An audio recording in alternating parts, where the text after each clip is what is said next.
The streets of Port Charles ran red with blood last night as a carefully orchestrated confrontation between mob boss Sonny Corinthos and international crime lord Jen Sidwell turned into a deadly massacre that claimed 3 innocent lives.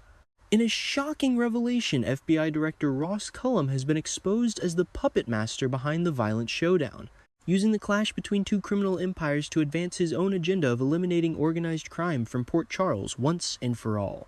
The devastating confrontation took place at an abandoned warehouse on the waterfront, a location deliberately chosen by Cullum's operatives to maximize the trap's effectiveness. When Sonny Corinthos and Jen Sidwell arrived separately to settle their escalating feud, neither realized they were walking directly into a carefully laid ambush designed to destroy both criminal organizations simultaneously. The Setup A, Director's Deadly Gambit. Ross Cullum's plan was as ruthless as it was calculated.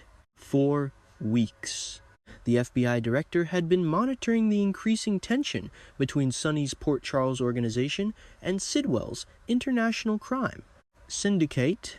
Rather than move to arrest either party, Cullum saw an opportunity to let the 2 forces collide, hoping mutual destruction would accomplish what years of federal investigation had failed to achieve. Intelligence reports suggest Cullum's team manipulated communications between both organizations, stoking the flames of conflict and ensuring that both Sonny and Sidwell believed a face-to-face meeting at the warehouse was essential.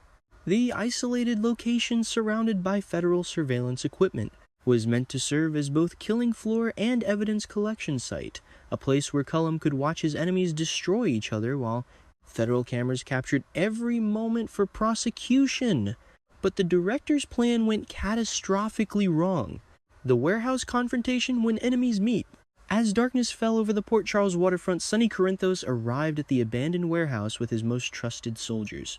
Among them was Brick, the loyal operative who had served Sonny's organization for years, providing technical expertise and unwavering support through countless crises. Jason Morgan, Sonny's enforcer and closest friend, had positioned himself strategically, hoping to prevent violence and negotiate a peaceful resolution. On the opposite side, Jen Sidwell entered with his own contingent of armed men, each side tense and ready for confrontation. The air inside the warehouse was thick with tension as the 2 crime lords faced each other for the first time since their conflict had escalated to dangerous levels. For a few tense moments it appeared that dialogue might prevail. Sonny, despite his reputation for violence, has always preferred negotiation when possible, especially in recent years as he struggled with the toll his lifestyle has taken on his family. Sidwell, an international player with operations spanning multiple continents, seemed equally interested in finding a solution that wouldn't disrupt his broader criminal enterprises. Jason Morgan watched from his vantage point, ready to intervene if negotiations broke down. But what happened next was so sudden, so explosive, that even Jason's legendary reflexes couldn't prevent the tragedy that unfolded. The moment everything exploded. According to witnesses who survived the warehouse massacre, the violence erupted in a heartbeat. As discussions between Sonny and Sidwell grew heated, Sidwell suddenly produced a concealed weapon and fired directly at Sonny without warning. The shot was meant to kill a betrayal of the meeting's supposedly neutral terms, but Brick saw the weapon first. In a split second that defined both his loyalty and his sacrifice, Brick threw himself between Sonny and the incoming bullet. The shot struck Brick in the chest and he collapsed instantly, blood pooling beneath him on the warehouse's concrete floor. Sonny, saved by his friend's sacrifice, but frozen in horror, could only watch as Brick's life slipped away. The gunshot shattered the fragile. Peace and chaos erupted immediately. Both sides opened fire in the enclosed space, turning the warehouse into a hellscape of bullets, smoke, and screams. Jason Morgan burst from his position, attempting to reach Sonny and extract him from the deadly crossfire. But the volume of gunfire made movement nearly impossible. Innocent blood, the dock workers' tragedy. The warehouse confrontation's violence didn't remain contained. 2 dock workers' employees working the night shift at the nearby Port Charles shipping facility were caught in the crossfire as stray bullets pierced through the warehouse's corrugated metal walls. These workers, hard-working men simply trying to earn a living to support their families, had no connection to the criminal underworld. They didn't know Sonny Corinthos or Jen Sidwell. They were in the wrong place at the wrong time, victims of violence they never asked for and couldn't have anticipated. Both men died instantly from their wounds. their bodies discovered only after the shooting had ended and emergency services flooded the waterfront. Their deaths represent the collateral damage that Port Charles residents have long feared. The inevitable consequence of allowing organized crime to operate within their city's borders. Family members of the deceased dock workers have already begun demanding answers. How did a confrontation between known criminals occur so close to legitimate business operations? Why weren't law enforcement agencies monitoring the situation more closely? And most damningly, did federal authorities deliberately allow this confrontation to occur as part of a larger strategy? Brick's sacrifice as soldier's final act. Of all the deaths that night, Brick's sacrifices resonated most deeply within Port Charles's criminal underground. Known for his technical expertise and calm demeanor, Brick represented the kind of professional criminal who operated in the shadows, rarely engaging in direct violence but absolutely crucial to organized crime operations. His relationship with Sonny Corinthos had evolved over the years, from simple employee to trusted confidant. Brick had helped Sonny navigate countless crises, providing surveillance equipment, secure communications, and strategic intelligence that kept Sonny's organization functioning smoothly. More recently, Brick had been instrumental in Sonny's ongoing conflict with both Cyrus Renault and now Jens Sidwell. But loyalty in the criminal world often demands the ultimate price, and Brick paid it without hesitation. Witnesses report that Brick didn't even pause before stepping in front of Sonny. There was no calculation, no moment of doubt, just pure instinct to protect someone he considered not just an employer but a friend. That kind of loyalty is rare in any world, but in the criminal underworld where betrayal is commonplace. It stands as a testament to the bonds that can form even in the darkest places.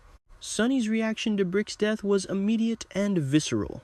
According to those who witnessed the aftermath, Sonny cradled Brick's body, blood soaking into his clothes as he refused to leave his fallen friend. Jason Morgan had to physically pull Sonny away as police sirens approached, knowing that staying would mean arrest and leaving Brick would haunt Sonny forever. Jason Morgan's burden, the weight of failure. For Jason Morgan, Brick's death represents a profound professional and personal failure. Jason has spent years as Sonny's enforcer and protector, the man who anticipates threats and neutralizes them before they can harm those he's sworn to protect. He positioned himself at the warehouse specifically to prevent violence, confident in his ability to control the situation if negotiations broke down. But he couldn't save Brick. Jason's inability to intervene fast enough has left him carrying an enormous burden of guilt. In the hours since the warehouse massacre, sources close to Jason report he's been withdrawn and self-recriminatory, replaying the events in his mind and searching for what he could have done differently. The psychological toll on Jason cannot be understated. Throughout his years working for Sonny, Jason has witnessed and participated in countless acts of violence. He's killed when necessary and never shown remorse for actions he deemed justified.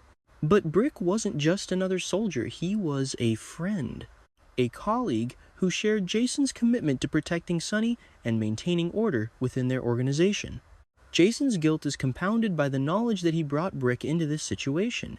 He requested Brick's technical support in planning security for the warehouse meeting, trusting that they could control the environment and prevent exactly the kind of violence that ultimately claimed Brick's life. Now Jason must live with the reality that his strategic planning wasn't enough, that even his legendary skills couldn't prevent tragedy when a determined enemy like Sidwell was willing to abandon all pretense of honor.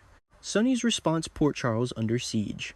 If there was any hope that Sonny Corinthos might respond to Brick's death with measured strategy or legal channels, those hopes evaporated within hours of the warehouse massacre.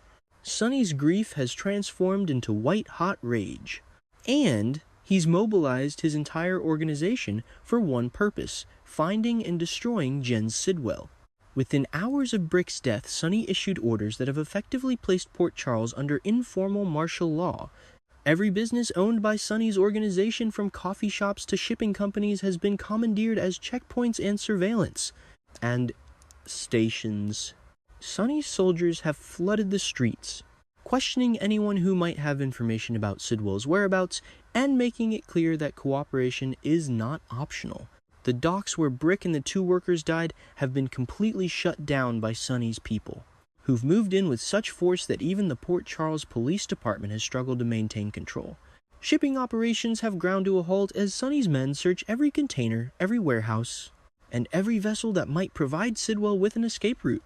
Sonny has also reached out to his criminal contacts throughout the East Coast, calling in favors and offering substantial rewards for any information leading to Sidwell's capture. The international crime lord who arrived in Port Charles as a powerful threat now finds himself hunted with the full resources of one of the eastern seaboard's most established criminal organizations. But Sonny's response extends beyond simple manhunt tactics. He's made it clear to Port Charles's power structure, from politicians to police officials, that he considers Sidwell's continued freedom a personal insult and a threat to the entire city. In Sonny's mind, Sidwell's betrayal of the warehouse meeting's terms and Brick's resulting death represent not just murder, but a violation of the unwritten rules that govern criminal conflict. The message is unmistakable. Sonny Corinthos will burn Port Charles to the ground if necessary to find the man who killed his friend. The FBI's role, Cullum under investigation. As details of the warehouse confrontation have emerged, attention has increasingly focused on FBI Director Ross Cullum's role in orchestrating the deadly meeting. Federal sources speaking on condition of anonymity have confirmed that Cullum had intelligence suggesting violence was likely, but made the strategic decision not to intervene, believing that mutual destruction of both criminal organizations would serve federal law enforcement interests.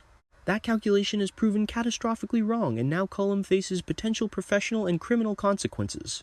Internal FBI investigators have launched a formal inquiry into Cullum's decision-making process, examining whether he violated federal protocols by allowing a situation to develop where innocent civilians were placed in danger. The deaths of the two dockworkers' men, with no criminal connections, represent the kind of collateral damage that federal law enforcement is specifically tasked with preventing. Civil rights organizations have already begun calling for Cullum's resignation, arguing that using known criminals as pawns in a strategy that endangered innocent lives represents an unconscionable abuse of federal authority. Legal experts suggest that if prosecutors can prove Cullum deliberately created conditions that led to civilian deaths, he could face charges ranging from criminal negligence to accessory to murder. The political fallout has been swift and severe. Congressional oversight committees have announced investigations into FBI tactics in dealing with organized crime, with Cullum's warehouse strategy serving as Exhibit A in arguments that federal law enforcement has become too aggressive and too willing to sacrifice civilian safety in pursuit of high-profile arrests. For Cullum, who built his career on a reputation for aggressive but effective crime fighting, the warehouse disaster represents a potential career-ending catastrophe. Even if he avoids criminal charges, the political pressure may force his resignation and end his decades-long federal service in disgrace.